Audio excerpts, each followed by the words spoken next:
Ayan, mga YouTubers, this is Sing Deva. Mag-fry tayo ng fried rice. Gusto ko lang ito yung breakfast ko. Minsan noodles, pero nakakasawa ng noodles. So, gusto ko yan at saka egg. So, mag-fry tayo. With egg. Ayan.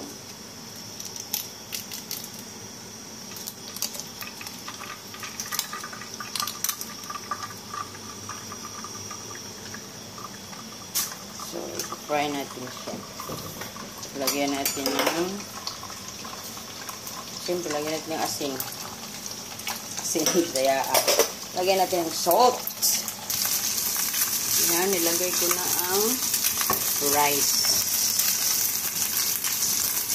Nahirapan kasi akong maghawak, guys. Kaya nilagay ko ng rice, automatic na siya.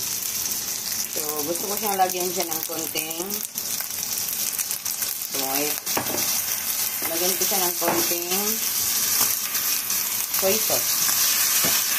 Ayan, para sa mukhang yummy. Ayan, okay na siya. So, okay na siya, guys. So, lagyan natin siya dito. At ako'y mag-breakfast na. Diba? We're done. Yummy. Takpan tuloy. Yan.